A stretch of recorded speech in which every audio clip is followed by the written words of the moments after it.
Alrighty, so this should look familiar from our last activity. We talked about scientific notation and how to make big numbers and small numbers look a little more neat and clean. And this will be important when we do complicated calculations. Now, we did the long form dimensional analysis where we converted units. This is the same kind of trick, but done a different way when we talk about metric system conversions. So I showed you a chart in the last activity that looked like this. So when we talk about kilo means 1,000, what I could also say is kilo means 10 to the third. Same thing with milli. Milli is the thousandth. So it's 10 to the negative 3. All right. So whenever we're making units, what we have to do is consider these prefixes mean numbers. And then there's those base units we talked about. And there was only 7 of them. So kilogram, millimeter, and nanosecond. You can break them down into their prefix and their unit.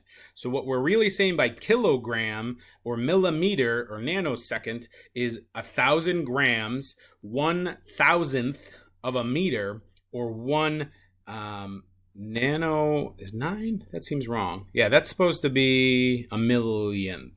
Billionth? What would 9 zeros be? Have I been saying the wrong number? 100 million? This seems wrong. 1, 2, 3, 4, 5, 6, 7, 8, 9. Yeah, this is wrong. So this shouldn't be a 10. This should just be a 1. Seconds. See, even I make mistakes. So a picosecond is 1 with 12 zeros after it. I keep mixing up billionths and all these, or trillionth. So I apologize in the last video if I said that wrong, if it messed you up. And keep in mind that 10 to the 0 is going to be 1. So if we don't have anything here, if there's no prefix, that's essentially writing the same thing as 10 to the 0. And obviously that doesn't make any sense. If you just wrote gram, it means gram. You obviously know that. But when you're moving factors around, you might end up with a 10 to the 0. And then you know that there is no prefix. Okay? All right. So just one more time written out so you guys maybe get a better feel for this. So everything in red is where we're writing grams, but it could be any base unit. And then the black parts are the numbers. So tera means a trillion. A picogram is a trillionth. So that's 10 to the negative 12th. But the reverse is true based on that dividing by multiplying trick we talked about. So a 1 times 10 to the negative 12th teragram, a little piece of a giant thing, is equal to 1 gram. And the same is true of a whole bunch of really tiny things like picograms. You would need 10 to the 12th of those to just make 1 gram. So if you know one, you know the other. And this is what we were talking about in the dimensional analysis, where you can write either one on the top or the bottom. It's still the same thing. So you could have wrote this one over top of this one, and that can be your conversion, or same thing with this. And you can put either one on top or the bottom when you're doing the long form dimensional analysis. So what your task is I want you to be able to write a sentence explaining this factor rule. So what we've been trying to kind of get at from the last video is I want you to practice a few more of these problems, and you're going to use the bumping out method, and or if you already feel like you know this factor method, you can do that, but show your work. You can partner up, but I want to see the answers to these as you go through.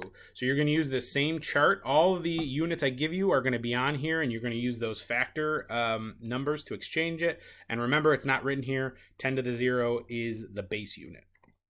We're going to be working in grams in this activity. So go through, solve. You don't have to do all of them. Figure out as many as you need to figure out to make a rule that works for any of the questions. I will give you a hint. There's a couple weirder ones here, and it has to do with these numbers when you go up or down and when you go towards positives or negative exponents. So there's your hint. So I want you to tell me when you're going from bigger to smaller, you're going to do this. When you're going from smaller to bigger units, you're going to do this, right? Are you adding the factors? Are you subtracting the factors? Is there a different way to phrase this that might work for all of it? That is your job, is to give me the rule. Okay? And for those of you who might be a little bit lost, follow along here. If you're feeling good, you can stop here. All right, so we're going to do number 2 together right now. So 14 nanograms equals how many micrograms?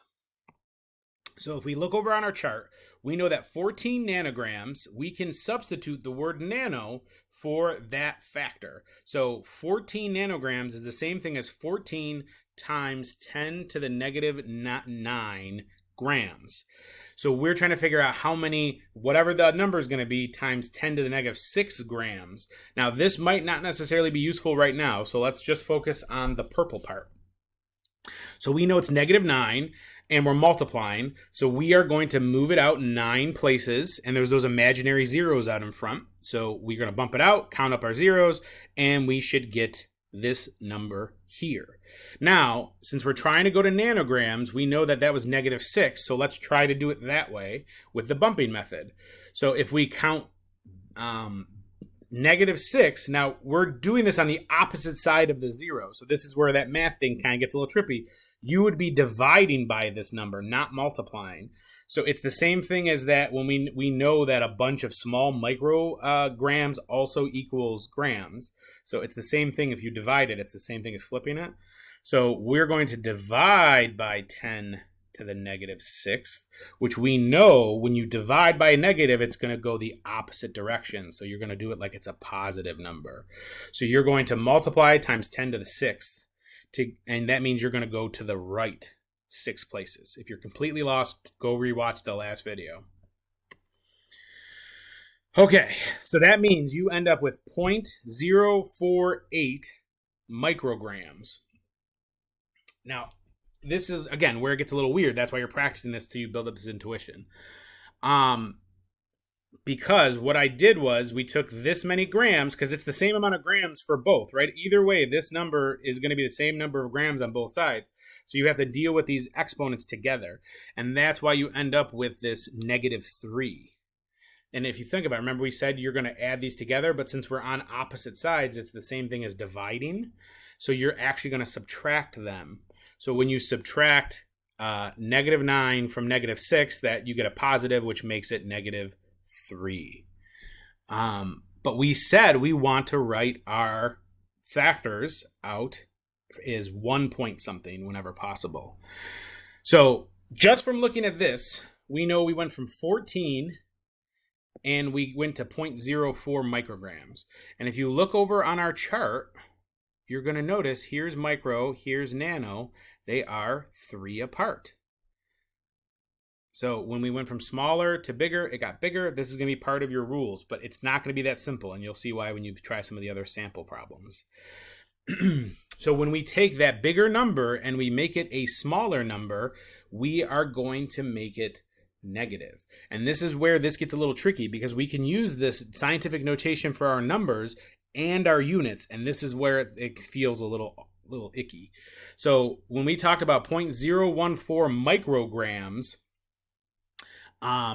if we bumped that back 1, 2 places, now we know it's negative 2. So it's 1.4 to the negative 2 micrograms, which is the same thing as writing negative 2 to the negative 9, and it's a whole weird feeling thing.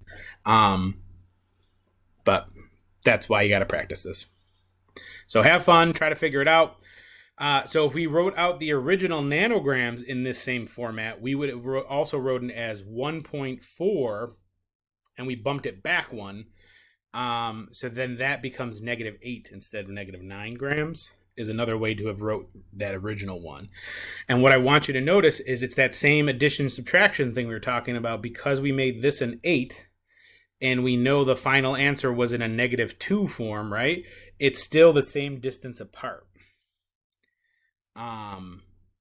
when you go to the nanograms. But again, like I said, this is going to feel confusing until you can explain it to me. So that's why you have to go play with this. Good luck.